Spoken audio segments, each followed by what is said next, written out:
자, 복수 테스트 잠깐 보고 그리고 넘어가도록 할게요. 자, 1번은 우리 신돈 전민변정도가 나와 있으니까 공민왕인 거 알 수 있을 것이고, 여기서 공민왕만 찾지 마시고 제시문까지 확인하는 거 알죠, 여러분? 지문까지 공부하는 게 문풀이에요. 그래서 문풀은 답만 찾는 거 아니고 해설만 듣는 거 아니고, 알겠죠? 자, 그 다음에 두 번째 가제도와 관련된 설명 그랬으니까 가제도는 토지제도라고 나와 있고, 그 다음에 과에 따라 받지 않는 자가 없으며 문무백관에게 준다. 그리고 뗄나무를 베어낼 땅도 지급한다. 시지를 말하는 거겠죠. 그래서 전지와 시지를 지급하는 거 보니까 전시과. 그래서 전시과의 특징 한번 살펴보시고, 3번은 사회 파트에서 왜 우리 중류층은 이렇게 직업하고 연결하는 거 중요하다라고 했죠. 그래서 체크 한번 해보시고, 그 다음에 4번 같은 경우는 첫 번째 국청사 완공, 뭐 초대 주지, 뭐 불교계 통합, 뭐 이런 얘기들 쭉 나와 있는 거 보니까 의천이겠죠. 자, 그 다음에 나는 진울이 했던, 그러니까 진울이 썼던 책의 일부예요, 말하자면. 권수정의문, 권수정의 결사문 중에 일부이기 때문에 여기서 명예와 이익을 버리고 산림의 은둔에서 모임을 맺자. 모임을 맺자가 결사. 결사운동임을 알 수가 있죠. 자, 그래서 여기서는 진울. 그래서 이제 여러분 제시문에서도 답을 한번 찾아보시고, 자, 그 다음에 다음 왕의 재위 기간에 있었던 일이 뭐냐라고 했는데 직전법을 얘기했죠. 우리가 물론 아직 직전법 배우진 않았지만 직전법이라는 건 세조 때. 그래서 세조의 정책을 찾으면 된다. 여러분 한번 쭉 체크해 보시고 제시문까지 확인하는 게 문풀이다라는 거 알 수 있을 거예요. 체크 한번 해보시고. 자, 우리는 이제 통치제도의 정비로 한번 넘어가 보도록 할까요? 진도로 넘어갑시다. 자, 보시면 386페이지죠. 진도가 조금 느려서 조금 빨리 나가도록 할게요. 자, 통치체제의 정비라고 해서 조선이란 나라는 성리학을 기반으로 하고 있죠. 그래서 성리학이라는 게, 자, 단순히 뭘 강조하는 거냐, 이런 걸 강조해요. 대의 명분이라는 걸 강조하죠. 대의 명분이라는 걸 강조하고 성리학적 정통의식이라는 걸 강조하는데, 그럼 여기서 대의 명분이라고 하는 걸 간단하게 설명하면 양반은 양반으로서의 역할, 지주는 지주로서의 역할, 왕은 왕으로서의 역할, 신하는 신하로서의 역할을 잘 지키는 거야.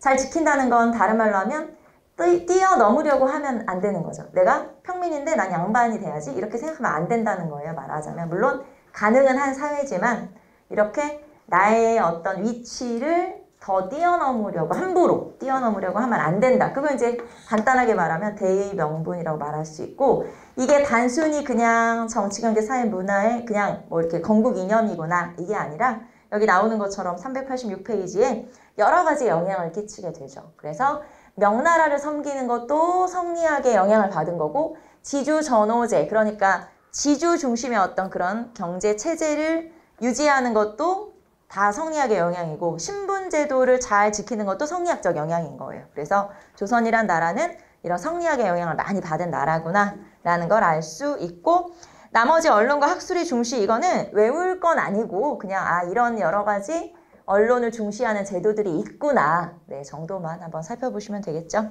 자, 우리는 이제 중앙정치 조직으로 한번 들어가 보도록 할게요. 자, 중앙정치 조직에서 이제 관직 체계부터 한번 살펴봅시다.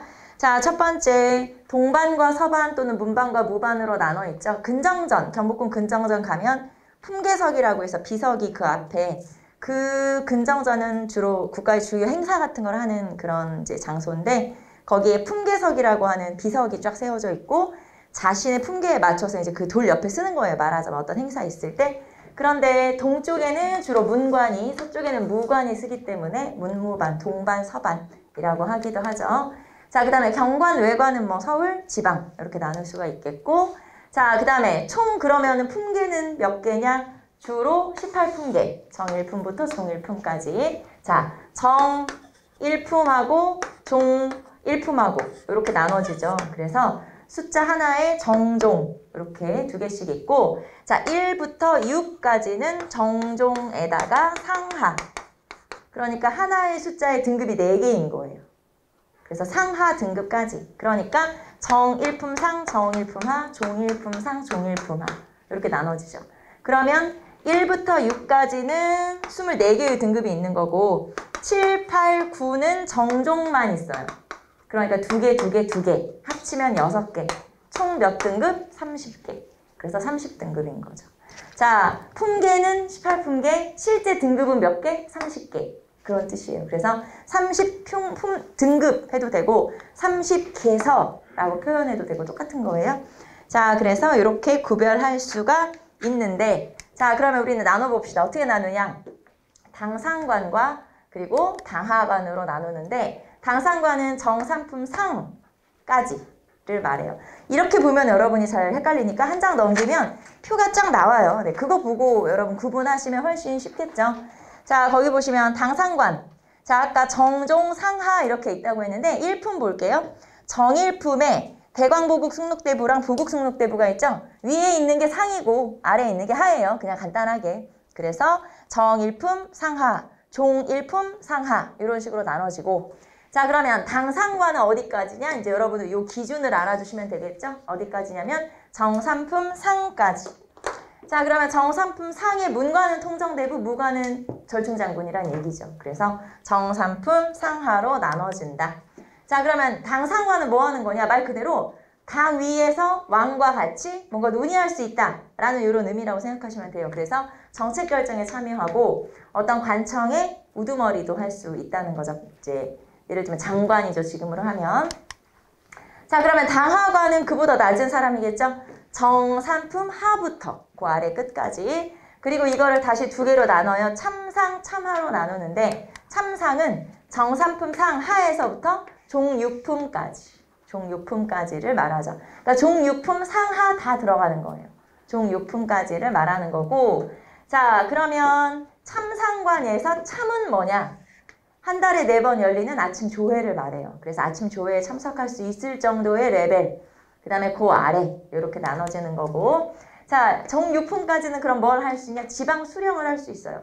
우리가 지방 수령이면은 누구냐면, 자, 부사, 목사, 군수, 현령쯤 되거든요. 그래서 여기서는 이제 현령, 현감 정도가 종육품이거든요. 그래서 지금으로 하면 구청장 정도 되겠죠? 그쵸? 군수나 구청장 정도. 자, 그 다음에 참하관. 그러면 7품부터 끝까지. 네, 7품부터, 정칠품부터, 그 다음에 여기 하는 아니에요. 정칠품부터 종구품까지. 정칠품 하는 아니죠. 없으니까. 그 다음에 여기는 그냥 문무작관. 말하자면 이제 하급관리. 이 정도 얘기할 수 있겠죠. 자, 그래서 당상, 당하, 참상, 참하의 기준을 알아두시면 돼요. 자, 당상, 당하의 기준은 정산품 상. 그리고 참삼, 참하는 종육품. 알겠죠? 종육품 이하냐, 그 이상이냐, 이렇게 나눌 수 있겠죠. 자, 그 다음에 운영이라고 나와 있는데, 이거는 이제 여러분 요 788페이지 운영이라고 하는 거에 나와 있는 의미만 한번 쭉 쓴 거예요. 자, 조선시대는 효율을 위해서, 관직의 효율을 위해서 겸임제, 그러니까 여러 관직을 같이 할 수 있다는 거죠. 겸직을 하고 있고, 그 다음에 상피제. 상피제는 아마 여러분이 들어봤을 텐데, 나랑 같은 관서에 내 친척이 일하지 않는 거. 그러니까 겹치면 뭔가 또 둘이 또 짬짬이 뭐 또 비리 같은 거 저지르고 할 수 있으니까, 또는 나와 같은, 내가 이제 내 출신 고향이라든가 나와 관련 있는 지역에 내가 수령으로 파견되지 않는 거. 혹시 또 무슨 비리 같은 거 저지를 수 있으니까. 자, 이런 것들을 상피제라고 해요. 그래서 같은 관서 근무 안 하고 출신 지역 지방관 안 되고 이런 걸 상피제라고 해서, 왜 전에 그런 일이 있었잖아요. 아버지가 교무부장으로 있는데 막 딸이 성적 막 올라가지고 지금도 아직 재판하고 있던데 그런 일이 있었던 거 기억나요?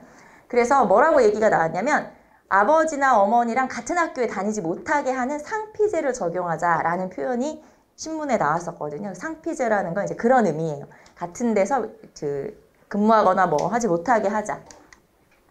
행수법이라고 하는 건 여기 보시면 계고직비, 행, 계비직고, 수라고 나와 있는데, 이거는 예를 들어서 설명해야 여러분이 무슨 말이구나. 자, 보시면 행수법이라는 건 뭐냐면, 보통은 자 보시면은 품계와 그리고 관직이 일치하도록 하는 게 조선시대 원칙이에요. 무슨 말이냐면, 공무원 등급표에 내 이름이 올라 있는 거예요. 나 몇 등급 딱 정해져 있어요. 그런데 나라에서는 그 내 등급에 맞게 나한테 관직을 줘야 되는 거죠.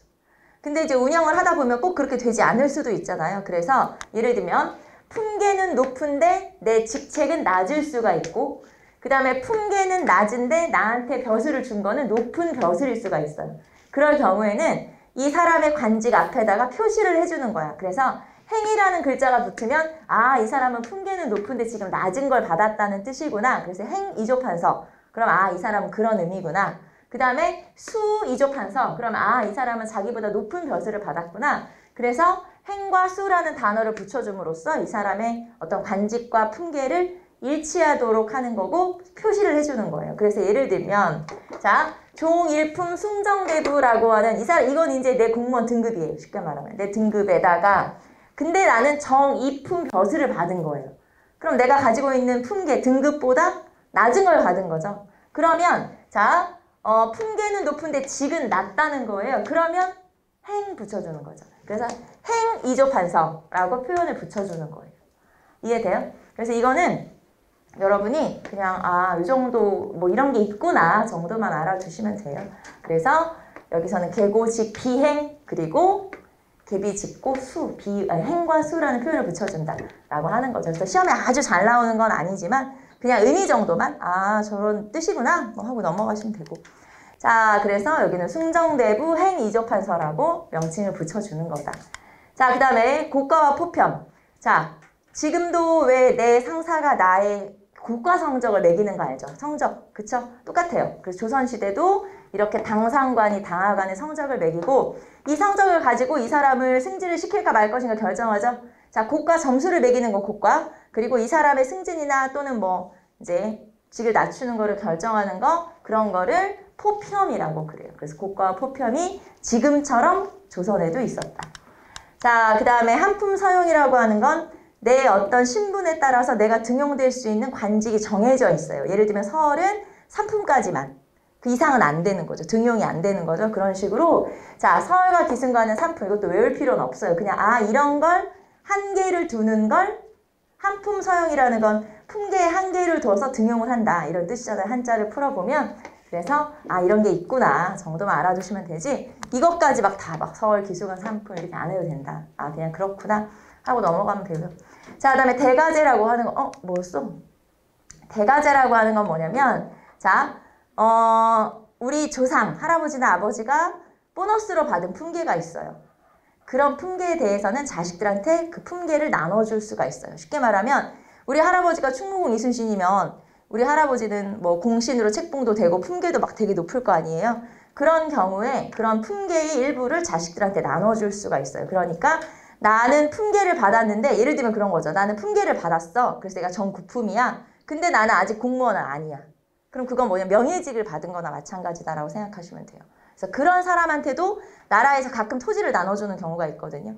그래서 그런 식으로 나눠주는 어떤 품계를 나눠줄 수 있다라고 하는데 왜냐면 나중에 이제 공신으로 품계를 뭐 몇 품을 올려주고 이런 게 너무 많아지다 보면 당상관만 많아지게 되잖아요. 그럼 나라에서 당상관을 다 관직을 줄 수는 없으니까 그래서 이제 그런 식으로 품계나 뭐 이런 것들을 좀 조절하기 위해서 실시한 제도를 대가제. 그래서 거기 보시면 한번 읽어보시고 그런 의미니까.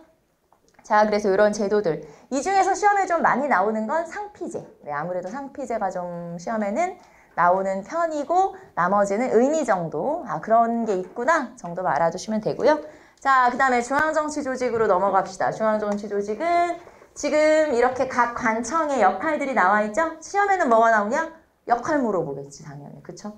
예를 들면 의정부는 뭐 해? 의금부는 어떤 역할을 해? 승정원은 뭘 하지? 이런 식으로 역할을 물어보는 거 체크를 한번 해보시면 되겠죠. 이제 우리는 한번 쓱 보고 구체적으로 한번 들어가 보도록 할게요. 자, 봅시다. 의정부부터. 자, 의정부 가로 안에는 최고 관직을 써놨어요 지금. 그래서 의정부는 뭐 하는 거냐? 영의정, 좌의정, 우의정이 모여서 중요한 일을 논의하는데 그럼 의정부는 고려시대로 하면 뭐가 의정부로 바뀌었냐? 도평의사사가 의정부로 바뀐 거예요. 그럼 도평의사사 기억나요? 고려의 독자적인 기구로서 합의기구였다. 그러니까 고위관리들이 모여서 회의에서 뭔가를 결정하는 역할이죠. 그게 조선으로 넘어온 거예요.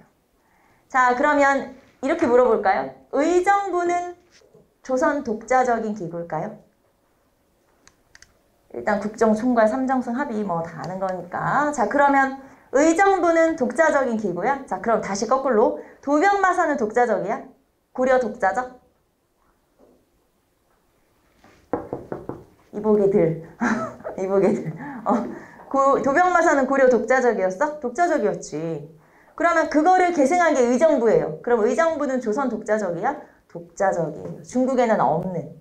알겠죠? 그래서 조선 독자적이라고 하는 거예요. 독자적 기구다. 자, 그래서 이거는 독자적 기구라는 거 하나 써볼까요? 자, 그 다음에 6조로 갑시다. 자, 6조의 우두머리는 판서. 왜 드라마나 영화 보면 많이 나오죠? 판서. 6조는 정책을 집행하는 역할. 그러니까 부서로 나눈 거잖아요. 6개의 권역으로 나눈 거죠. 그래서 이호, 예, 병, 형, 공 순서고. 자, 이거는 우리 고려랑 비슷했지만 고려와의 차이점은 고려는 병이 앞에 나왔다고 기억나요? 이병, 호형, 예, 공, 부. 여기는 이호, 예병, 형, 공 똑같이. 그리고 역할은 똑같아요. 역할은 여러분 한번 읽어보시고. 자, 그 다음에 승정원. 승정원은 왕명 출납을 담당하죠. 왕이 명령을 내리면 그걸 전달하는 역할이니까 지금으로 하면 대통령 비서실 같은 역할인데 승정원에 6명의 승지가 있어서 그 도승지를 포함한 6명이 각각 부서를 담당을 하고 있어요. 예를 들면 뭐 도승지는 2조를 담당하고 이런 식으로. 그래서 이렇게 승정원. 그리고 승정원은 단순히 그냥 비서. 왜 비서 하면 우리는 막 따라다니면서 뒤에 봐주고 막 이런 사람이라고 생각하지만 승정원 같은 경우는 왕과 같이 중요한 역할, 뭐 일들을 논의하고 하기 때문에 꽤 중요한 관청이다. 그냥 단순 비서 아니고 중요하다. 자, 그 다음에 의금부. 자, 의금부는 뭐냐면 국왕 직속 사법기관이에요. 자, 왕실이나 아니면은 뭐 사대부 중에 또는 뭐 영모 사건 같은 큰 사건, 그런 사건을 왕이 직접 재판하는 경우가 있죠. 그 재판을 어디서 해? 의금부에서. 그리고 여기서 국왕 직속이라고 하는 건 이렇게 생각하시면 돼요. 자, 내가 만약에 의금부에서 재판을 열 거야. 저 의정부 가서 허락을 받아야 돼? 영의정, 좌의정, 의정한테? 아니, 내 맘대로 해도 돼. 그게 이제 국왕 직속이라는 거고. 그러면 왕이 주도해서 재판할 수 있고 왕을 뒷받침하는 이 2개의 관청을 우리는 뭐라고 하냐? 왕권 강화 기구. 자, 시험에는 왕권 강화 기구냐? 견제 기구냐? 이렇게 물어봐요. 견제 기구들도 있거든요. 자, 왕권 강화 기구는 2개는 뭐지? 골라라. 알겠죠? 그리고 역할을 아는 건 당연히 기본. 그래서 이 기구들 한번 살펴보시고. 자, 그 다음에 넘어갑시다. 자, 이제 사헌부로 가볼까요? 사헌부. 자, 사헌부라고 하는 건 관리감찰을 담당하죠. 관리감찰, 탄핵. 자, 그래서 관리감찰기구는 어느 시대든 알아야 된다. 아시죠, 여러분? 어느 시대든 알아야 되고, 고려는 어사대였었고, 자, 그 다음에 사간원, 사간원, 대사관, 사간원. 사간원은 우리 어디서 배웠었냐면, 태종 때 사간원 독립. 네, 태종 때 사간원 독립 하면서 배웠어요. 사간원은 정책 비판, 간언. 간언이 이제 우리가 아는 표현으로 하면 건의한다, 비판한다, 뭐 이런 의미니까. 자, 그 다음에 이 2개를 합쳐서 양사라고 그래요. 사로 시작하는 거 2개죠. 자, 그래서 사로 시작하는 거 2개인데, 자, 여기서는, 간은 간관, 그리고 여기는 대관이라고 그래요. 자, 사헌부의 관리를 대관이라고 하고, 그 다음에 사간원의 관리를 대간관이라고 해서 합쳐서 대간이라고 하는 거예요. 자, 사헌부의 관리를 대관, 그리고 사간원의 관리를 간관. 그래서 합쳐서 대간 이렇게 부르는 거죠. 자, 어쨌든 양사, 다른 말로 대간이라고 하는데 이 대간의 역할은 서경, 간쟁, 봉박의 역할을 하고, 자, 이 중에서는 여러분하고 서경 살펴볼게요. 서경. 서경은 오품, 이하, 관원, 임명시, 동의권. 오품, 이하, 관원, 임명시, 동의권을 행사한다. 자, 여기서 왜 오품 이하가 나오냐 봅시다. 고려랑 한번 비교를 해보자는 거예요. 고려는 모든 관리의 임명시 동의권을 행사. 그런데 조선은 역할이 좀 축소가 되죠. 그래서 오품, 이하, 관원, 임명시, 동의권 행사. 자, 이제 고려와의 차이점 이해됐어요? 자, 그 다음에 고려시대 대간은 그러면 누구랑 누구지? 이건 질문. 고려시대 대간도 있었지? 있었어. 그거는 중서문화상의 낭사와 어사대. 그런데 조선은 사헌부 사간원. 그 다음에 고려의 서경은 모든 관리 임명할 때 동의권, 조선의 서경은 오품 이하만 동의권. 이해돼요? 그래서 여기서 포인트는 각각의 기관의 역할을 아는 것도 중요하지만 고려랑 비교하는 것도 중요해요.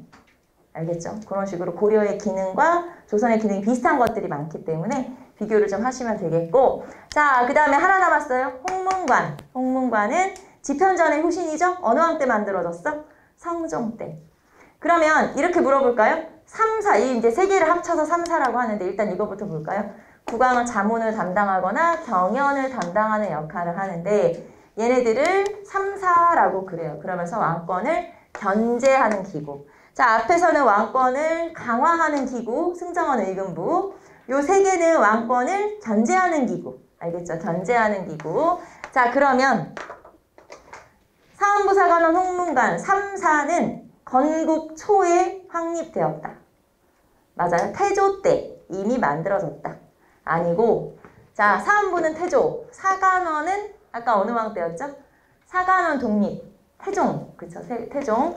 그 다음에 홍문관은 어느 왕 때? 집현전 없애고, 세조 때 없애고, 성종 때 새로 만들었지. 그러니까 최소한 3, 4가 성립되려면 어느 왕 이후는 돼야 돼요? 성종 이후는 돼야 되겠지. 그래서 성종 이후에 완성됐다. 이렇게 볼 수가 있죠. 자, 3, 4는 사헌부사관원 홍문관, 그리고 왕권 견제기구. 자, 그러면 우리는 여기서 하나만 더. 고려시대 3, 4 떠올려 보세요. 그거는 무슨 기구였어? 회계기구. 단순 회계기구. 그러니까 고려에도 3, 4가 있긴 있었어. 근데 그거는 세금 걷는 제도. 세금을 걷고 쓰고 하는 그런 기구. 안 중요한 기구. 자, 그런데 조선의 3, 4는 엄청 중요한 기구. 왕권을 견제하는 거니까. 알겠죠? 그래서 고려시대와 비교하면서 떠올리면서 공부하시면 되겠죠? 자, 그 다음에 이제 사관이라고 해서 사실 사관이 뭐냐 시험에 이런 문제 잘 나오진 않는데 이제 이렇게 구분이 돼 있어서 자, 예문관, 그리고 성균관, 그리고 교서관, 그리고 승문원 이렇게 되어 있는데 자, 요거는 여러분 뭘 보시면 되냐면 자, 여러분 교재 390페이지 보시면은 속사와 속아문이라고 되어 있죠. 자, 2호 예병 현공 각 부서마다 그 밑에 있는 하부 기관들이 있어요. 무슨 말인지 알죠? 예를 들면 국방부 밑에 병무청 있는 것처럼 무슨 말인지 알겠죠? 그런 식으로 하부 기구들이 있고 그런 것들을 속사와 속아문이라고 하는데 여기에 우리가 이걸 싹 외울 수는 없겠죠? 당연히 없죠. 당연히 없고 이 중에서 좀 중요한 것들을 이렇게 체크했고 시험에 잘 나오는 것들. 그래서 여러분 교재에다가 체크 한번 해보고 다시 칠판 볼게요. 여러분 390페이지에 자, 이 중에서 다 외울 수는 없으니까 우리가 시험에 잘 나오는 것만 체크. 요 속사와 속아문 중에서 자, 예조로 가보세요. 예조로 가시면 이 중에서는 승문원 외교문서 담당, 교서관, 궁중 서적을 간행하는 역할. 자, 그 다음에 예문관은 지금 역할이 나와 있진 않는데 예문관이 교지를 작성하는, 왕이 무슨 명령을 내리면 이제 그거를 써서 전달하는, 그러니까 교지를 작성하는 역할을 해요. 자, 그래서 예문관, 승문원, 그리고 교서관 체크 한번 해보시고 자, 그 다음에 아래로 내려오시면 형조에서는 장례원, 노비와 관련된 업무를 담당하는 기구가 장례원. 그래서 시험에는 요 정도 물어볼 수 있다. 예문관, 왕의 교지 작성, 성균관은 뭐 아니까 넘어갈게요. 최고 기구니까. 교서관은 서적을 간행하는 역할, 출판사, 이제 궁궐 출판사. 그 다음에 승문원은 외교문서를 작성한다. 이렇게. 자, 그래서 가장 어처구니 없고 1차원적인 지문이 이런 거죠. 왕의 교서관에서 왕의 교지를 작성한다. 교서를 작성한다. 제일 1차원적인 제시문이 되겠죠. 당연히 틀린 제시문이고. 자, 교서관에서 교지를 작성하는 게 아니고 알죠? 예문관에서 교지를 작성한다라고 하는 거 그 정도 알아두시면 되죠. 자, 그 다음에 나머지 볼까요? 자, 한성의 행정과 치안을 담당하는 역할. 이거 순서가 좀 잘못됐네. 자, 한성부라고 하는 건 지금으로 하면 서울시청? 네, 서울시청쯤 되겠죠. 서울의 행정과 치안을 담당하면서 토지와 가옥의 소속을 담당하기도 하고 춘추관은 뭐 역사편찬, 고려시대도 있었으니까 그래서 이런 것들이 있다. 자, 그 다음에 지방행정조직으로 넘어가 보도록 할까요? 자, 앞에서 다시 한번 정리하면 중앙정치 조직에서는 각 기관의 역할과 왕권 견제기구 따로, 강화기구 따로. 그리고 고려랑 좀 비교하시면서 3, 4라든가, 그쵸? 3, 4, 서경제도 이런 것들 기능을 좀 알아두시면 됩니다. 고려와 조선 비교하시면 되고. 자, 그 다음에 이제 지방행정조직으로 넘어가서 자, 지방행정조직에서 393페이지 보시면 조선의 지방행정조직 표가 나와 있죠. 그래서 쭉 한번 보시면 팔도가 있고 부목군현이 있고 쭉쭉. 그래서 여러분 표하고는 조금 다른데 여러분 표하보다 좀 이렇게 심플하게 되어 있어서 이렇게 한번 정리를 해본 거예요. 한번 봅시다. 자, 도가 있고 부목군현으로 나누고 수령이 있고 향리가 있고 유양소가 있고 이 중에서는 수령, 유양소, 향리 이 정도가 좀 중요 포인트라고 볼 수 있죠. 자, 그러면 우리는 구체적으로 들어가 보도록 할 건데 팔도의 지도가 나왔네요. 이게 여러분한테 좀 익숙하겠죠? 그쵸? 그래서 우리 뭐 전라도 경상도는 고려시대도 있었던 도고 나머지 함경, 평안, 황해, 경기, 강원, 충청, 경상 뭐 이렇게 쭉 한번 전라도까지 쭉 한번 보시면 되겠죠. 예를 들면 여러분 경상도가 왜 경상도인지 알아요? 경주, 상주 합쳐서. 그렇게. 그래서 여기 보시면 생각보다 단순해요. 평안도는 왜 평안도일까요? 평양, 안주 뭐 이런 식으로. 그쵸? 그 다음에 함경도는 함주, 길주 이런 식으로. 그래서 굉장히 심플하죠. 이름이 굉장히 심플하게 지어졌어요. 자, 어쨌든 그리고 지금은 이제 북한의 행정구역이 조금 바뀌어가지고 황해도가 황해북도, 황해남도 뭐 이렇게 나눠지고 했더라고요. 그래서 조금은 달라지긴 했지만 어쨌든 기본은 요 정도. 자, 우리는 이제 팔도로 갑시다. 자, 팔도로 나눈다. 전국을 팔도로 나눈다. 자, 고려시대는 5도 양계로 나눴었고 조선은 8도로 나누죠. 그리고 관찰사를 파견해요. 관찰사는 지금의 도지사? 네, 도지사가 되겠죠. 자, 그러면 도지사는 어떤 역할이냐? 종이품의 당상관이 임명이 되는 거고 자, 그 다음에 가명에 상주한다. 이게 무슨 말이냐면 자, 고려시대 안찰사랑 비교하시면 돼요. 고려시대 안찰사는 상주직 아니고 순찰직. 기억나요? 내가 만약에 관찰사로 안찰사로 임명이 됐어. 그럼 난 짐 싸가지고 그냥 한 바퀴 돌고 오면 되는 거잖아요. 가서 사는 건 아니죠, 내려가서. 근데 여기는 살아야 돼. 상주라는 건 내려가서 살아야 된다? 그럼 가명은 뭐야? 가명은 지금으로 하면 도청이라고 생각하시면 되죠. 도청 건물이 가명이다. 자, 그리고 임기는 1년이에요. 생각보다 짧죠. 360일? 네, 360일 정도 되고. 자, 그러면 관찰사는 도지사니까 뭘 해야 돼? 그 지역에 자신의 관할 지역에 있는 수령들을 감찰하고 그 다음에 다스리고 재판하고 군사까지 군사 지휘관의 역할까지. 그래서 감찰, 행정사법, 군사권을 다 가지고 있다. 자, 그 다음에 상피제. 아까 우리 상피제 얘기했고 자, 그리고 군사권을 가지고 있으니까 수군절도사와 병마절도사를 겸직하고 있어요. 수군절도사는 수군대장, 육군대장, 병마절도사는 육군대장. 그래서 이렇게 군사지휘관을 겸직하고 있다. 자, 그 다음에 부목군현으로 나눠봅시다. 내려가 봅시다. 자, 도 밑에는 그 지역의 크기에 따라서 부목군현으로 나누는데 부에는 부사, 부윤, 그리고 목에는 목사, 군에는 군수, 현에는 현령, 현감. 그래서 이렇게 각각 지역별로 조금씩 명칭은 다른데 이 사람들을 다 합쳐서 그러니까 부사, 부윤, 목사, 군수, 현감, 현령을 다 합쳐서 한마디로 하면 뭐라고 해요? 수령. 수령은 다른 말로 사또, 원님 뭐 이렇게 불렀겠죠 예전에. 그래서 수령. 자, 그래서 각 지방관들을 전부 다 수령이라고 하죠. 지금으로 하면은 도지사 밑에 시장, 군수, 구청장 뭐 등등 이런 사람들 전부 다. 자, 그러면 수령 여기 보시면 부수, 부윤, 부사부터 시작해서 통칭. 임기는 5년. 1800일이에요. 그래서 1800일 동안의 임기를 가지고 있고 자, 그 다음에 이 사람들은 감찰만 빼고 나머지는 비슷하죠. 관찰사랑 행정, 다스려, 재판도 해, 군사지휘권의 역할도 해. 그래서 이런 역할들. 자, 그리고 수령이 해야 되는 역할을 모아놓은 게 있어요. 수령의 의무라고 할까요? 한마디로 하면 수령이 해야 되는 7가지 의무를 수령 7사라고 그래요. 그래서 여러분 교재에 보시면은 수령 7사 394페이지에 수령 7사. 자, 봅시다. 농업을 발전시킬 것, 농상성. 그 다음에 유교 경전 등 교육을 진흥할 것, 학교흥. 자, 그 다음에 소송을 간단히 할 것, 법을 잘 지켜서 백성을 보범을 보일 것. 이거 이제 이걸 간단히 한자어로 하면은 사송간. 자, 간사하고 교활한 무리를 제거할 것, 간활식. 그 다음에 군사훈련을 잘할 것, 군정수. 백성을 늘리자, 그러니까 인구를 늘려야 된다, 호구증. 그리고 부역을 균등하게 해라, 부역균. 그래서 시험에는 뭐 호구증 뭐 이렇게 나오지는 않지만 어떤 문제가 나온 적이 있었냐면 다음 중 수령 7사에 해당하지 않는 것은 뭐냐. 네, 그런 식의 문제가 나왔기 때문에 굳이 뭐 여러분이 뭐 사송간, 부역균 이렇게 외운다기보다는 의미만 파악을 하면 되겠죠. 그래서 수령의 의미를, 수령의 의무를 수령 7사.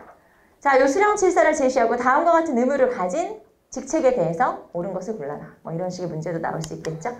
자, 그 다음에 면리통. 자, 여기까지는 지방관이 파견돼요. 그런데 면리통에 지방관이 파견되진 않아요. 그래서 그 지역 토착민들이 이제 통치하는데, 자, 권농, 이정, 통주라고 해서 각 지역에 이렇게 이제 그 지역 토착 세력들이 관리를 하는 거고, 자, 그 다음에 이 통이라고 하는 건 5집을 묶어서 1통으로, 알죠? 5집을 묶어서 1통으로 관리한다, 통제한다, 오가작통법이라고 그래요. 들어봤죠, 여러분? 오가작통법. 그래서 이렇게 오가작통법이라는 걸 실시해서 지방 백성들을 이제 통제하는 역할을 했었다라는 게 이런 내용들이죠. 여기서는 그래서 오가작통법이 좀 중요하다. 자, 관찰사와 수령이 있었고 각각 역할 한번 체크해 보시고요. 자, 그 다음에 우리는 향리로 넘어갑시다. 자, 그러면 조선의 특징은 뭐냐면 이제 여기 맨 밑에 나오겠지만 조선의 지방제도의 특징은 모든 지방의 지방관이 다 파견된다. 여기서 말하는 모든 지방이라는 건 부목, 군, 현까지의 행정구역에 지방관이 다 파견된다는 거예요. 고려시대의 특징은 뭐였었냐면 비교 한번 해볼게요. 고려시대는 지방에 파견된 지역이 있고 파견 안 된 지역이 있고, 파견된 지역은 주현, 주군, 주현. 그 다음에 파견이 안 됐던 지역은 속군, 속현. 속군, 속현이 존재했다는 게 특징이죠. 그런데 조선으로 오면 모든 지방에 지방관이 파견됐다? 그럼 뭐가 사라진 거예요? 속군, 속현이 사라진 거지. 없어졌어. 속군, 속현이 사라진 거죠. 자, 그러면 모든 지방에 지방관이 파견됐는데 예전에 파견되지 않았을 때 고려시대의 속군, 속현은 누가 다스렸어? 그거는 향리가 다스렸었죠.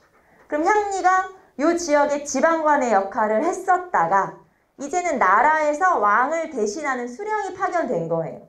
왕을 대신해서 왕이 임명한 수령이 파견된 거죠. 자, 그럼 향리의 역할은 기본적으로 향리의 지위는 높아졌을까요? 낮아졌을까요? 낮아졌지. 왜냐면 왕을 대신해서 관리가 와버린 거야. 내가 그전까지는 여기를 내 맘대로 다스렸어. 그런데 나라에서 관리를 파견한 거야. 그러면 향리는 이제 쉽게 말하면 역할이 줄어들 수밖에 없는 거죠. 자, 그래서 향리는 세습적 아전으로 전락을 해버리게 돼요. 원래는 지방관처럼 그 지방을 통치하는 역할을 했지만 이제는 그냥 수령의 신하야. 쉽게 말하면 수령의 신하 역할밖에 못하게 된다. 자, 그래서 향리는 일단 6방으로 이루어져 있어요. 자, 2호, 예병, 현공 6개의 부서로 중앙이 나눠진 것처럼 지방도 똑같이 2방, 호방, 예방, 공방 뭐 이런 식으로 6개의 부서가 있고, 자, 물론 이제 우리가 들어본 건 2방, 호방 여기까지 우리가 많이 들어봤지만 실제로는 6명이 있고, 그 다음에 수령을 보좌하는 역할을 하죠. 수령을 도와주는 신하 역할을 하는 거다. 자, 그래서 세습적 아전으로 낮아졌다. 격화되었다. 세습적 아전으로 전락, 말하자면 낮아졌다라고 하는 거고, 자, 그 다음에 무보수. 자, 원래 고려시대에 월급이 있었어요. 향리는 공무원이나 마찬가지니까. 그래서 외역전이라고 하는 토지를 나눠줬었죠. 근데 조선시대는 월급이 없어. 그럼 이 사람들 어떻게 살아? 적당히 잘 알아서 살아야 되죠. 그러니까 뭐 비리 같은 게 있을 수밖에 없지 않겠어, 당연히. 어쨌든 이제 그렇다. 친구가 무보수 봉사직, 봉사 명예직 약간 이런 개념이라고 보시면 되는데, 자, 그래서 무보수 그리고 문과 응시는 제약이 돼요. 자, 경북대전의 법으로 야, 향리의 자식은 시험 보면 안 돼. 문과 안 돼. 그거는 아니야. 하지만 향리의 자식이 과거에 응시하려면 지방 수령의 허가가 있어야 되는데 웬만하면 허가를 잘 안 해줘.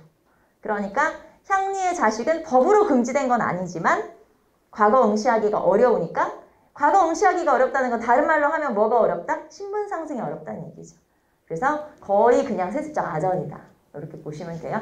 자, 향리는 지위가 격화됐다는 거 알아두시면 되겠고, 모든 지방에 지방관이 파견됐으니까 뭐가 사라졌어요? 속군, 속현, 속현이 사라졌다는 거 하나 더 알아두시고, 자, 그러면 나라에서 파견된 관찰사, 그리고 그 밑에 수령, 그리고 수령을 보좌하는 향리, 이런 식으로 구성이 되겠죠. 자, 그런데 이거는 이제 국가 체계와 관련이 된 거고, 그거 말고 우리 지방에 살고 있는 양반들끼리 조직해서 우리 지역의 정치에 참여도 하고 싶다. 양반으로서 나도 양반으로서 이렇게 양반들이 모여서 만든 조직이 있어요. 그런 걸 유향소라고 그래요. 그래서 향촌의 양반, 사림들이 조직한 자치조직 그런 걸 우리가 유향소라고 하고 지금으로 비유를 하면은 뭐냐면 그 지방 사람들이 선출이 돼서 그 지방에 뭐 조례 같은 걸 만드는 역할을 하는 지방의회와 같은 역할을 하는 거예요.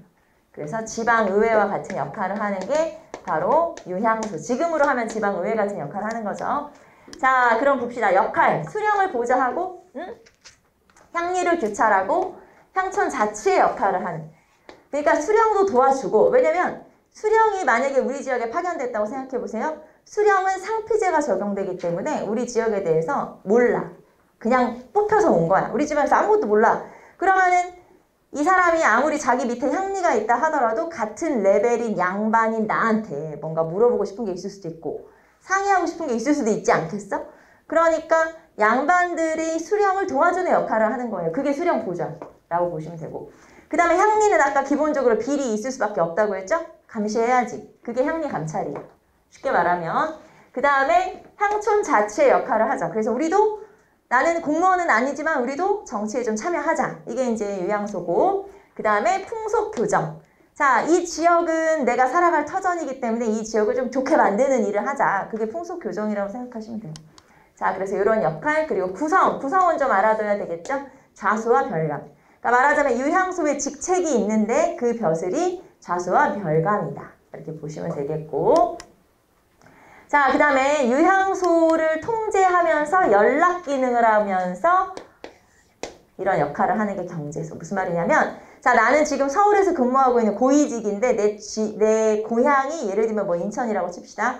그러면 나는 이 인천 지역의 유향소와 서울을 연결하는 중간 다리 역할을 하는 거예요. 이런 나 같은 사람이 이제 경제소라고 보시면 돼요. 나 같은 역할을 하는 게 경제소다. 이렇게 보시면 돼요. 그래서 이 유향소와 경제소가 특수지방제도라고 되어 있는데 원래 유향소와 경제소는 어디서 온 거냐면 고려의 사심관제도라고 있었죠. 그 지방에 대한 그 연대 책임을 지는 그 사심관제도가 분화된 거예요. 그래서 고려에는 사심관제도, 조선에서는 넘어와서 유향소와 경제소로 나눠진 거다. 이렇게 보시면 되겠죠. 자, 그 다음에 우리가 특징 가볼까요? 자, 향, 부곡, 소도 사라졌고 특수행정구역이었죠. 그 다음에 속현도 사라졌다. 그래서 뒤집어서 말하면 모든 지방의 지방관이 파견되기 시작했다. 그러면 모든 지방의 지방관이 파견됐어? 아, 그래서 중앙집권 체제가 강화됐구나 라는 걸 알 수 있고 자, 그 다음에 향리의 지위가 낮아졌다는 거 이거 중요하다. 알겠죠? 향리의 지위가 낮아졌구나. 중요하다. 자, 그래서 특징까지 한번 살펴보시면 되고 향리, 유향소 기능 알아두시고 자, 그 다음에 군역제도로 가보도록 할까요? 군역제도. 자, 군역제도의 원칙은 이제 군역제도는 군대 가는 제도고 원칙은 양인계병제라는 걸 원칙으로 하고 있어요. 자, 양인계병제가 원칙이다. 양인이면 개, 모두 병사다. 이런 뜻이에요. 그러니까 양인이면 군대를 가야 된다. 이런 뜻이죠. 자, 그러면 양인이라고 하는 계층이 뭐냐? 자, 여기다 써볼게요. 양인은 누구냐면 여기다 써볼까? 위에다가 양인은 양반, 중인, 상민, 다 양인. 그 다음에 상민에는 농민, 상인, 수공업자, 장인이라고 하죠. 자, 이런 사람들이 전부 다 양인이에요. 자, 그런데 그럼 이 사람들이 진짜 모두 군대를 가냐? 아니거든. 왜냐면 면제되는 사람들이 있어요. 자, 어떤 사람들이 면제되냐면 현직 관료이거나 그러니까 공무원이야. 공무원이거나 학생이거나 향리이거나 이런 사람들은 면제해요. 자, 그러면 이 중에서 이제 면제되는 사람 제외를 시켜봅시다. 자, 양반 면제. 왜냐면 양반은 대부분 공무원이거나 학생이거나 학교 다니거나 공무원이거나 중인 면제. 왜냐면 학생이거나 공무원이거나. 그러면 상민 중에서는 농민은 군대를 가야 되겠죠? 아무것도 속하지 않으니까. 그럼 상인은 군대를 갈까요? 장사하는 사람. 이 사람은 나라에 다른 의무를 하고 있어요. 뭐 상세를 낸다든가 다른 식의 어떤 의무를 하고 있으니까 군대 안 가고 수공업자도 역시 부역에 동원돼서 수공업, 어떤 물건을 만들어서 납부하거나 하니까 군대를 안 가도 되고, 자, 그러면 이 많은 양인 중에 실제 군대를 가는 건 누구? 평민. 그러니까 농민이죠, 농민. 농민만 군대를 간다. 그래서 농병일치지. 자, 농민과 병사는 일치한다. 결국에는 군대는 누가 간다? 농민만 간다. 이렇게 보시면 되겠죠. 그럼 이렇게 물어봅시다. 양반은 군역의 의무가 없다. 아니고 있는데 면제되는 거다. 알겠죠? 양반은 군역의 의무가 없는 게 아니라 있어. 근데 면제가 될 뿐이다. 라는 걸 알 수 있고요. 자, 그럼 이제 군역 봅시다. 종친은 왕의 친척, 외척, 왕의 외척, 왕의 친척, 왕의 외갓집이죠. 자, 이 사람들은 군대를 갈까 안 갈까? 가요. 네. 안 갈 것 같지? 근데 가. 그래서 종친이거나 외척이거나 공신이거나 고위관직의 자제들도 결국 군대를 가긴 가는데 그냥 일반 병사로 가는 건 아니야. 지금으로 얘기하면 장교로 가죠. 그래서 지금 이제 여기서는 고급 특수직이다. 지금으로 표현하면 장교로 간다. 이렇게 보시면 되고, 자, 노비는 군역의 의무가 있냐 없냐? 없지. 왜냐면 양인만 군역의 의무가 있다고 했으니까 군역의 의무는 없지만 일부 특수직에 포함이 되기도 해요. 근데 뭐 오라면 가야지 뭐. 그래서 일부 특수직에 포함이 되기도 한다. 자, 그러면 이런 군대를 어떤 식으로 편제를 하냐? 자, 이제 군대를 가야 되는 양인 남자가 있어요. 농민이죠. 이 사람들은 그러면 군대를 다 가냐? 농민이면 그럼 전부 100% 가야 되냐? 물론 가야 되지만, 자, 내가 노부모를 모시고 있어요. 우리 부모님이 90세가 넘었어. 이제 막 언제 어떻게 될지 몰라. 나는 군대를 가야 될까요? 나 같은 사람 군대 가기가 어렵지. 또는 우리 집에 농사를 지어야 되는데 우리 집에 남자가 나 하나야. 그럼 내가 이제 농사도 안 짓고 그냥 놔두고 그냥 군대를 가?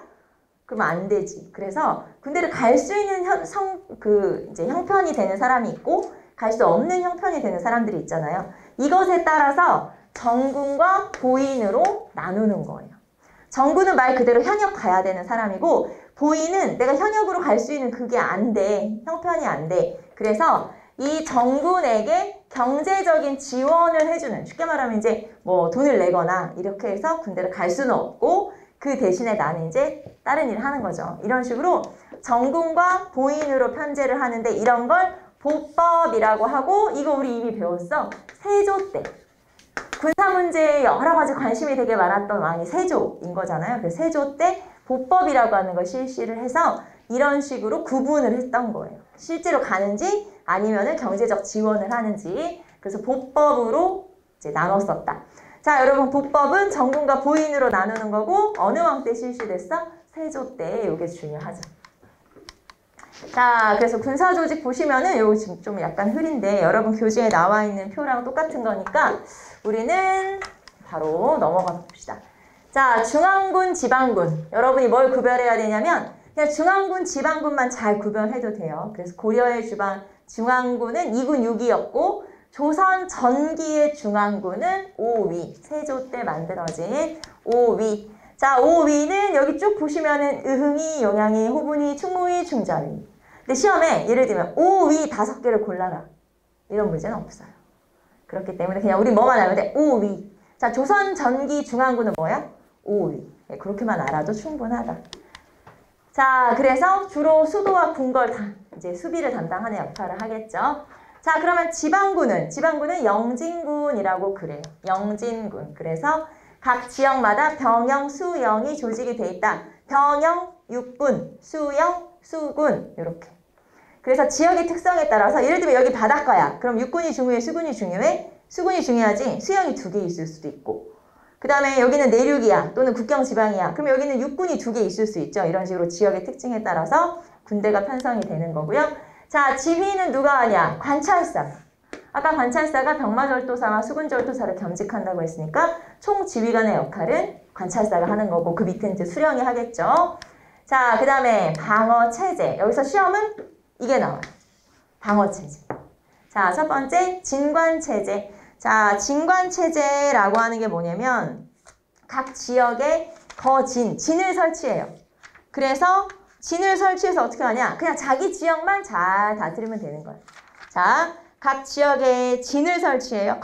진을 설치해서 그냥 자기 지역만 잘 관리하면 된다. 그래서 방어 체제인 진관 체제는 이렇게 표현할 수 있어요. 지역 단위 방어 체제. 지역 단위 방어 체제. 그래서 이걸 만약에 이제 도식화하면 그림으로 그려보면 이런 거예요. 그냥 자기 지역만 이렇게 잘 관리하면 되는 거야. 지키면 되는 거지. 자, 그런데 문제는 대규모의 적이 쳐들어왔을 때 여기가 싹 무너지면 이제 끝나는 거죠. 그래서 요 방어 방식을 바꾸게 돼요. 자, 어떻게 바꾸냐? 재승방약 체제 16세기 명종 때 재승방약 체제. 자, 여러분 399페이지 보시면 밑에 5번에 재승방약 체제. 자, 그러면 진관체제라는 게 지역만 방어하면 된다고 했죠? 재승방약은 어떻게 하냐면 이런 거예요. 각 지역에 있는 거진 군사들이 특정 지역에 약속된 지역으로 모이는 거예요. 대규모의 적을 막아야 되기 때문에 약속된 지역으로 유사시에 모여. 그리고 나서 서울에서 지휘관이 한 명 파견돼요. 서울에서 지휘관이 한 명 파견돼서 이 사람을 기다렸다가 이 사람이 오면 그 사람의 지휘를 받아서 싸우는 그런 형태. 이거를 재승방약 체제. 그래서 재승방약은 대규모의 적을 막아내기 좋게. 자, 그다음에 진관체제는 지역 단위 방어 체제. 그래서 진관체제 세조 때 실시되던 진관체제가 나중에 재승방약 체제로, 왜냐면 큰 적이 쳐들어올까 봐 이렇게 바뀌게 되는데, 문제는 자, 이렇게 큰 적이 쳐들어왔을 때 재승방약 체제가 이론상으로는 그럴듯하지 않아요? 그거 괜찮을 것 같아. 근데 문제는 자, 모이기 전에 이미 대규모의 적이 와서 다 쓸어 가버렸어요. 쉽게 말해. 이미 와서 공격을 다 받았어. 어떻게 돼? 우리 아직 안 모였는데 망하는 거지. 그 다음에 우리 다 모였어 지금. 근데 기다리는 중이야. 누구를? 지휘관을. 근데 지휘관이 서울에서 와야 되거든? 안 와. 이제 우린 기다리다가 대규모의 적이 쳐들어왔어. 끝. 그 다음에 모였어. 모여서 우리가 무슨 예비군 훈련을 한번 받아봤어. 민방위 훈련을 한번 받아봤어. 자, 그냥 모아놓기만 했어? 우압지졸이야. 아무 효과가 없어.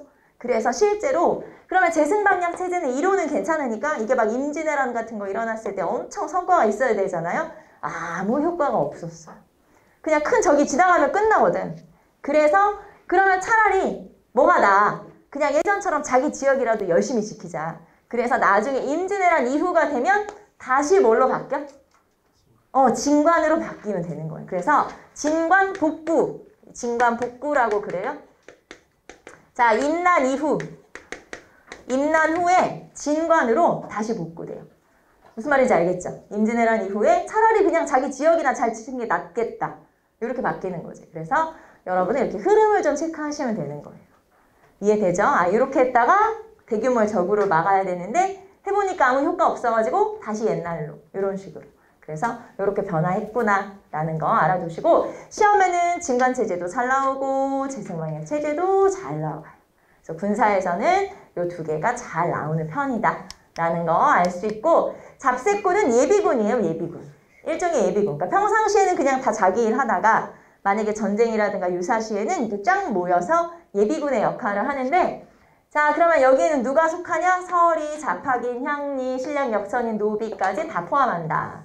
자, 이 중에서 군역의 의무는 없는데 지금 포함되는 사람? 노비. 그쵸? 자, 노비는 군역의 의무가 있다 없다? 없다. 그런데 잡세꾼에는 포함된다. 자, 노비는 포함되는데 농민은 제외돼요. 왜? 농민은 이렇게 생각하시면 돼요. 현역이야. 여기는 예비군이잖아. 무슨 말인지 알아요? 현역은 지금 군대를 가 있는 사람이거나 또는 의무가 있는 사람들이고, 이 사람들 말고 나머지 사람들로 예비군이 구성된 거예요. 그래서 농민은 현역이기 때문에 빼고 노비는 포함되고. 이해돼요? 잡세꾼은 노비는 포함, 농민은 제외. 그래서 이렇게 된다는 거 알아두시면 되겠죠? 여기서는 방어체제가 시험에는 가장 잘 나온다 라는 거 알아두시면 되겠죠? 자, 그 다음에 교통과 통신에서 역언제. 자, 역이라고 하는 건 관물을 수송하거나 그리고 공문서를 전달할 때 중간중간에 약 한 30리 정도마다 역이 설치되어 있어서 중간에 공물 운송과 관련돼서 쉬어가거나 하는 역할을 하고요. 여기서는 이제 공무원들이 주로 뭘 하냐면 말을 바꿔 타고 이제 다시 말 타고 가는 거예요. 말을 여기서 바꿔 타는데, 그러면 뭘 보여주고 말을 바꿔 타냐? 마패. 여러분 마패 알죠? 말 그려져 있는 우리가 보통 마패 하면은 막 암행어사 상징물처럼 알고 있지만 실제로는 공무 여행자들이 이렇게 공무를 행할 때 쓰는 증명서 같은 거다라고 볼 수 있는 게 바로 요 역. 자, 그 다음에 그러니까 역은 지금의 기차역이나 고속도로 휴게소 같은 그런 역할 비스무리하게. 자, 그 다음에 날이 저물었어. 그럼 자고 가야지 공무원이. 그건 원. 그래서 원은 숙박시설이죠. 자, 그리고 역이었던 자리에 지금 그 지명이 남아있는 건 예를 들면 역삼동. 아, 거기 역이 있었구나. 그 다음에 원이었다는 게 나타나는 건 뭐 장우원, 사리원, 조치원. 들어봤죠? 네, 그런 것들, 그런 지명들은 아, 여기가 원이었고 역이었구나 라는 걸 알 수 있고요.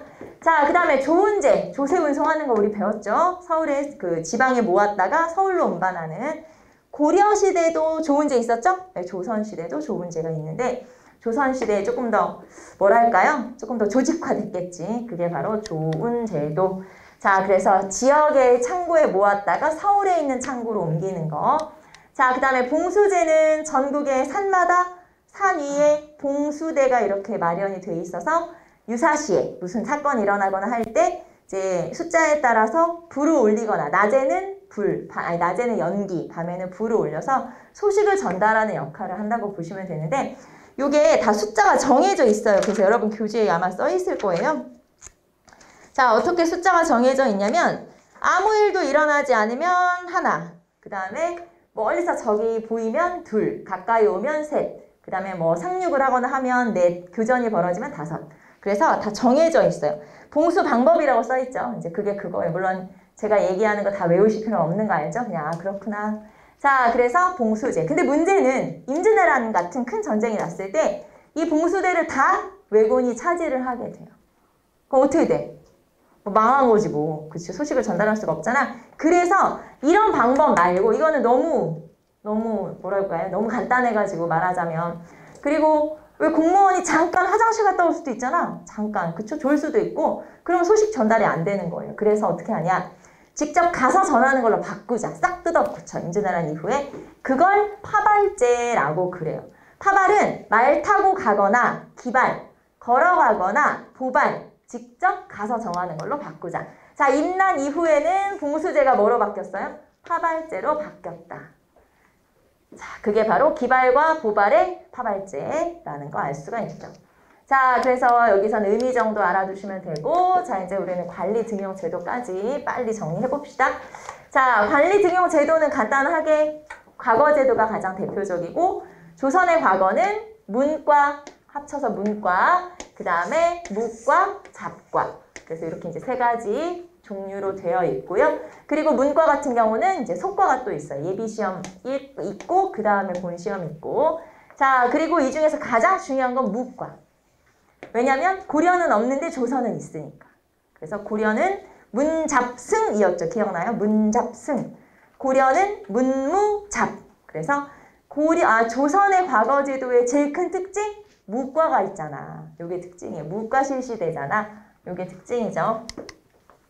자, 그러면 과거제도의 종류부터 봅시다. 문과, 무과, 잡과. 여기서 문과, 무과, 잡과 중에 무과. 무과가 실시됐다는 게 특징. 자, 개인의 능력을 중시하면서 음서 혜택은 줄어들어요. 우리가 조금 이따 배우겠지만 음서 혜택은 줄어들고 무과 시행. 자, 응시는 양인 이상이면 가능해요. 양인 이상이면 가능한데 자, 이렇게 문과 응시가 금지된, 이거는 경국대전에 아예 법으로 금지. 앞에서 향리의 자제는 제한이라고 했죠. 그럼 법으로 금지된 건 아니지만 제한을 하는 거고, 여기는 아예 야 절대 금지야. 문과 시험 보면 안 돼. 자, 봅시다. 탐관오리의 아들. 탐관오리는 나쁜 관료들을 말하는 거죠. 그 다음에 제가한 여자의 자손이라고 써있죠. 아들과 손자. 이런 뜻이에요. 아들과 손자를 담아라는 거죠. 자, 그 다음에 서얼. 서얼은 첩의 자식을 서얼이라고 하죠. 자, 첩의 자식은 문과 응시 금지. 자, 그럼 여기서 문과 응시 금지니까 무과나 잡과는 가능한가요? 무과나 잡과는 가능하다. 가능하다? 가능하다. 이거 가능하다. 알겠죠? 다시 뭐만 안 돼? 문과만 안 돼요. 자, 서울인데 나는 무과 시험 볼 거야. 그럼 괜찮아. 무과는 괜찮아. 알겠죠? 여러분 헷갈리지 마시고. 근데 시험에 가끔 이럴 때가 있어요. 과거 응시 금지. 원래는 틀린 거예요. 왜냐면 뭐만 안 돼? 문과만. 근데 가끔 과거 응시 금지가 이제 문과 금지라는 표현으로 나올 때가 있어. 그래서 여러분이 제시문을 잘 읽어보고 답을 골라야 돼요. 한국사가 좀 여러분이 애매하다고 느끼는 게 이건 이럴 때는 이렇고 이럴 때는 이런 거 같아서 좀 헷갈린다라고 사람들이 생각할 때가 많아요. 한국사인데 보통은 그렇진 않거든요. 보통은 아주 명확하게 표현이 답으로 나오지만 이제 가끔 그런 식의 제시문이 나올 때가 있으니까 그런 경우에는 항상 한국사는 어떤 걸 답으로 골라야 되냐면 가장 옳은 거나 가장 옳지 않은 거. 여기서 가장이라는 말이 붙으면 조금 더 표현이 명확해지거든요. 그래서 여러분이 헷갈리고 뭐 애매하다고 생각하지 말고 한국사 애매한 과목 아니에요. 정확하게 요게 들어가면 정답, 요게 빠지면 오답 이런 식으로 정확한 과목이기 때문에 그렇게 헷갈릴 필요가 없지만 아주 가끔 이제 가장 옳은 거나 가장 옳지 않은 걸 고를 때가 있기 때문에 그런 것들만 잘 골라내면 되죠. 어쨌든 문과는 안 되고 무과나 잡과는 괜찮다. 자, 그 다음에 시험은 전기시. 시험은 항상 3년에 한 번씩 보는 거죠. 고려도 3년에 한 번, 조선도 3년에 한 번, 식년시. 자, 그런데 식년시는 3년에 한 번 텀이 기니까 이런 식으로 특별 시험들이 있어요. 증광시라는 건 뭐 왕의 즉위처럼 아주 큰 나라의 큰 행사.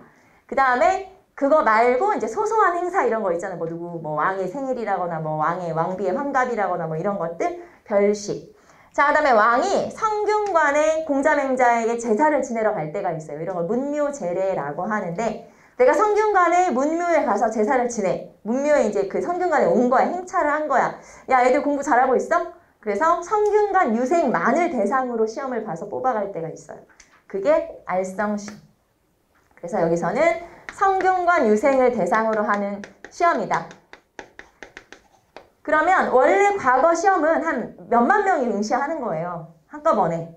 그런데 성균관 유생이라고 해봤자 몇백 명 안 되고 그리고 그 몇백 명 중에서 시험에 응시할 수 있는 자격을 가진 사람을 또 줄어들거든요. 그래서 이거는 굉장히 확률이 내가 합격할 확률이 높은 시험이기 때문에 알성시는 성균관 유생에 대한 특혜라고 보시면 돼요. 특혜. 혜택. 그래서 그런 게 바로 알성시. 그 다음에 나머지 뭐 이제 특별 시험들. 그래서 여기서는 비정기 시험은 알성시가 좀 중요하다는 거. 자, 3년에 한 번 시험 보는 식년시가 원칙. 하지만 여러 특별 시험들이 있고 그 중에서는 알성시가 중요하다. 자, 그 다음에 넘어가 볼까요? 자, 그러면 이제 우리는 과거 시험 중에서 속과부터 한번 살펴봅시다. 속과는 예비 시험이죠. 자, 속과는 과목이 2개. 자, 나는 이제 둘 중에 아무 데나 응시하면 되는 거예요. 하나는 생원시. 생원시는 유교 경전 시험을 보는 거죠. 자, 그 다음에 진사시. 진사시는 한문학 시험을 보는 거예요. 한문학은 글짓기. 그 다음에 유교 경전은 말 그대로 이제 암기해서 막 시험 보고 하는 거. 그래서 이렇게 생원시와 진사시로 나눠지죠. 자, 우리 고려시대는 제술과와 명경과로 나눠졌던 거랑 비슷한 거예요. 자, 그 다음에 절차는 초시, 복시. 이렇게 2번 시험을 보는 거죠. 자, 그런데 중요한 건 이거. 초시는 1차 시험은 각 도의 인구 비례로 선발해요. 그러니까 도별로 인구가 다른데 그 인구에 따라서 선발 인원이 조금씩 다르다. 자, 각 도의 인구 비례로 선발한다. 그래서 복시에서 이제 한 700명, 그러니까 그 초시에서 한 700명 정도 뽑고 그 다음에 나머지 100명 정도 이렇게 각각 뽑도록 되어 있죠. 자, 그 다음에 합격을 하게 되면은 뭘 지급받아요? 100패. 100패는 합격증이라고 생각하시면 되고 자, 그럼 내가 만약에 속과에 합격해서 그럼 난 뭘 할 수 있어? 첫 번째, 성균관에 입학을 할 수 있어요. 그러니까 쉽게 말하면 수능시험 같은 거라고 생각하시면 되지. 대학 갈 수 있는 거야. 수능시험이고 그 다음에 아니면 하급 관료가 되거나 왜 우리가 수능 봐서 대학 가거나 아니면 그냥 사회로 나오거나 하잖아요. 비슷해. 똑같은 거라고 생각하시면 돼요. 그래서 속과. 자, 그리고 내가 이제 성균관 들어갔어요. 성균관에서 열심히 공부를 했어. 자, 이제 졸업을 해서 이제 공무원 시험 보는 거야. 그게 대과라고 생각하시면 되죠. 자, 응시, 속과 합격자, 속과 합격자나 자, 아니면 그에 응당한 이제 공부를 한 사람. 근데 사실 속과만 합격했다고 해서 바로 된다기보다는 성균관에서 다시 이제 그에 따른 공부를 한 뒤에 보는 거죠. 절차. 자, 절차가 또 중요하죠. 초시. 역시 초시는 도별 인구 비례. 자, 속과 초시도 인구 비례, 문과, 대과, 초시도 인구비례. 초시는 인구비례로 본다. 자, 그 다음에 복시. 자, 복시에서 33명을 뽑아요. 33명은 최종 합격 33명. 그러니까 몇만 명 응시를 해서 총 33명 뽑는 거예요. 그러니까 사실 과거 시험은 굉장히 어려운 시험이죠. 그리고 과거 시험은 그러면 언제부터 준비하냐? 보통 과거 시험 같은 경우는 글자를 알기 시작할 때부터, 그러니까 뭐 2, 3살, 5살 뭐 이럴 때부터 시작해서 보통은 평균 합격이 30대 후반쯤 합격을 해요. 30대 넘어가서. 그러니까 한 30년 공부해야 합격을 할 수 있는 거죠. 물론 지금 제가 얘기하는 건 조선 후기의 경우. 조선 후기의 경우 한 30대 후반에 해당한다. 자, 그래서 33명이 합격을 하면 이제 합격을 한 거고, 그런데 시험이 한 번 더 있어. 이거는 임금 앞에서 왕이 과제를 내고 거기에 대해서 이제 질문으로 답을 다는 거죠. 그래서 이거는 사실 이미 33명은 합격을 했기 때문에 여기서는 뭘 하는 거냐? 왜 왕 앞에서 시험을 또 보냐? 순위를 결정하는 거예요. 그 중에서 이제 답이 괜찮다? 1등. 자, 우리가 과거 1등 하면 뭐라 그래요? 장원급제. 장원급제고, 나머지 그러면 32명은 등급을 나눠요. 그래서 갑, 을, 병으로 나눠서 각각 이제 등급에 따라서 등용을 하도록 되어 있죠. 자, 합격을 하게 되면 홍패. 자, 속과 백패, 백과 홍패. 그래서 홍패를 지급받고, 그 다음에 관직에 임용이 되는데, 자, 내가 만약에 장원급제를 했다? 그러면 나는 원래 이제 9품부터 가야 되는 거잖아요. 근데 종6품으로 등용이 되죠. 1등 하면 종6품부터 시작하는 거예요. 그래서 이제 이런 식으로 되는 게 문과. 자, 그 다음에 무과는 이거랑 거의 비슷. 무과는 거의 비슷. 자, 무과 봅시다. 자, 무과에서는 속과가 없어요. 속과 없다. 그러니까 예비시험 없고 그냥 본시험으로 바로 시작. 자, 그 다음에 절차는 초시, 복시, 전시 있고. 자, 그 다음에 복시에서 이미 몇 명 선발? 28명 선발. 자, 숫자 잘 기억하세요. 자, 문과, 대과에서는 몇 명? 33명. 그 다음에 무과에서는 몇 명? 28명. 그리고 여기는 지금 전시가 빠졌네. 전시 있어요. 전시는 순위를 결정하는데 장원을 따로 뽑지는 않아요. 왜냐면 장원을 따로 뽑지 않는다는 건 이런 뜻이죠. 이거는 무예 시험을 봐야 되는 거잖아요. 쉽게 말하면 실기 시험을 보기 때문에 실기 시험은 뭐 거의 실력들이 비슷비슷해. 그래서 따로 1등을 뽑진 않아요. 그렇지만 등급은 나눠요. 갑을, 병 등급은 나누지만 어쨌든 순위를 정하는 시험이 전시, 그리고 장원은 따로 뽑지 않는다라고 하는 거고. 자, 특징. 자, 10년시보다는 별시에서, 별시 이제 특별시험이죠. 특별시험에서 훨씬 더 많이 뽑아요. 그러니까 여기는 28명밖에 못 뽑는 거잖아요. 정해져 있으니까. 그렇지만 별시에서는 훨씬 더 많은 인원을 뽑기 때문에, 왜냐면 실제로는 많이 필요한데 여기는 인원은 정해져 있고, 그러니까 별시에서 많이 뽑는 거예요. 그래서 이게 특징이다 라고 볼 수 있고요. 자, 그 다음에 합격자는 역시 홍패를 받아요. 똑같아요, 앞에서. 자, 문과, 대과나 똑같이 홍패 지급. 자, 그 다음에 이제 잡과로 가봅시다. 잡과는 4과목이죠, 지금. 역과, 음양과, 율과, 의과. 이렇게 4과목으로 되어 있고, 그러니까 이렇게 시험을 직접, 필기시험을 보는 과목은 이렇게 4과목이죠. 그래서 자, 역과는 사역원에서, 그리고 관상감은 음양과를 이제 보는 거고, 형주에서 율과를, 그리고 전회감에서 의과를 담당하는 건데, 이게 무슨 말이냐면 각 해당 관청에서 교육 및 선발한다. 조선시대에는 내가 만약에 왕을 치료하는 의사가 되고 싶어. 그럼 나는 어디 가서 공부해야 돼? 어느 학교 들어가야 돼? 없어, 학교가. 무슨 말인지 알겠죠? 고려시대 같은 경우는 기술학이 있었죠. 국자감에 기술학부가 있었기 때문에. 근데 여기는 이런 기술을 배울 수 있는 학교가 있냐 없냐? 없어요. 교육관청이 따로 없어. 그럼 나 어디서 배워야 돼? 각 관청에 가서 배우는 거예요. 쉽게 말하면 지금으로 표현하면, 지금은 이제 제가 비유해서 표현하는 거예요. 보건복지부에 가서, 전의감이 보건복지부예요. 보건복지부 가서 거기서 운영하는 아카데미를 다녀서 공부하는 거예요. 그리고 여기에서 주관하는 시험에 합격하면 되는 거예요. 제가 무슨 말 하는지 이해가 되나요? 학교 따로 없다는 거예요. 학교가 따로 없고 해당 관청에서 가르치는 프로그램이 있어. 거기 가서 배우고 선발되면 되는 거야. 그래서 각 해당 관청에서 교육 선발. 자, 기술을 가르치는, 기술학을 가르치는 학교는 있다, 없다? 없다. 알겠죠? 없다라고 하는 거고. 자, 절차, 초시, 복시. 시험은 복시까지. 그리고 합격생은 100패를 지급하도록 되어 있죠. 그래서 여러분이 구별해야 되는 건 홍패냐, 100패냐. 이거 구별해야 되겠죠? 근데 그냥 이렇게 생각해도 괜찮아요. 시험을 2번 봐. 초시, 복시 2번 봐. 그러면 합격증을 뭘 줘? 100패. 자, 초시, 복시, 전시 3번 봐. 그럼 나 합격했어. 난 뭘 받아? 홍패. 이렇게 구별해도 돼요. 1, 2차만 있어? 초시, 복시만 있어? 그럼 100패를 받으면 되는구나. 근데 3차까지 봤어? 그럼 홍패. 이해되죠? 그래서 문과, 속과, 잡과는 100패. 그 다음에 문과, 대과와 무과는 홍패. 이렇게 구별하시면 되겠죠. 지금 막 머릿속이 뒤죽박죽되고 난리 났지? 막 홍패였다가 불패였다가 막 잡과였다가 무과였다가 난리 났어. 자, 그래서 해당 관청에서 배운다는 거, 그리고 이런 것도 알아두시면 되겠죠. 자, 그 다음에 교통과통신 아니고 나머지 관리 등용 제도들. 자, 보시면 그러면 지금까지는 우리가 좀 고위 공무원까지 올라갈 수 있는 그런 시험을 얘기했으면 요거는 이제 그 시험 말고, 그러니까 과거제도 말고 나머지. 그러니까 공무원이 될 수 있는 방법은 한 가지는 아니니까 또 다른 방법이 뭐 있어?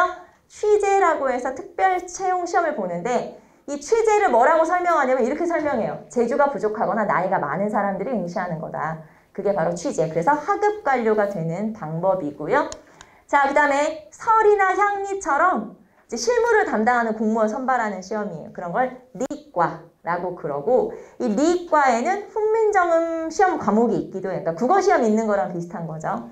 자, 그 다음에 문음은 음서라고 우리가 알고 있는 그 제도를 말해요. 자, 음서는 우리 아버지 등급에 따라 시험 안 봐도 되는 거. 자, 고려는 5품 이상의 고위관리는 시험 안 봐. 조선은 2품 이상의 고위관리의 자들은 시험을 안 봐도 돼요.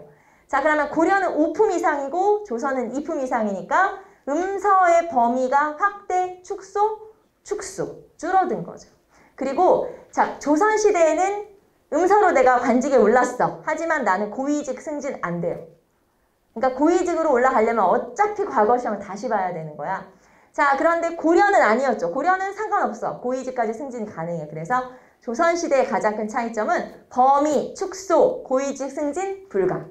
알겠죠? 범위, 축소, 고위직 승진 불가. 자, 그 다음에 추천을 통해서 관직에 오르도록 하는 제도도 존재해요. 그래서 이런 거는 이제 현량과라고 하는 게 있어요. 나중에 나올 거고. 자, 이렇게 해서 여러분하고 관리, 등용, 제도까지 시험의 이제 내용을 한번 살펴봤는데, 시험에는 과거 제도가 시험에 되게 많이 나오는 편이에요. 물론 뭐 중앙정치기구, 그다음에 지방행정조직 다 중요하죠. 다 중요한데 그 중에서 과거 제도 물어보는 문제가 시험에 자주 이제 나오는 편이니까 특히 과거 제도는 좀 자세히 알아두시면 되겠죠. 자, 우리는 잠깐 쉬었다가 사림의 대도와 분당정치로 넘어가도록 할게요. 잠깐 쉽시다.